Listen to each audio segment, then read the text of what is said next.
LaMarcus Aldridge came out of the gate, 16 points in this one. Spurs down 18 at the half and running on fumes in the back-to-back. Would try to rally, but not able to muster the energy in the altitude. The Joker was fantastic for Denver, and Denver too much in this one. They go on to win it 113-85 to even up the season series in 2 games apiece. We welcome you into the post-game show. We call it Spurs Live. I'm Rick Renner. We call him Matt Bonner. We call him Dan Weiss.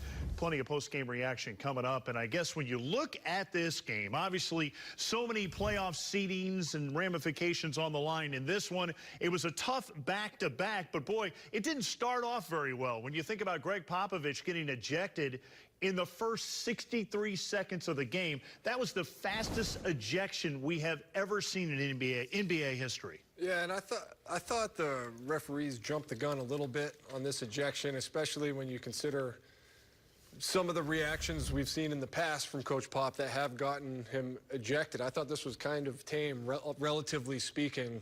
But for, you know, refs are human beings. Who knows? Maybe he's having a bad day, whatever.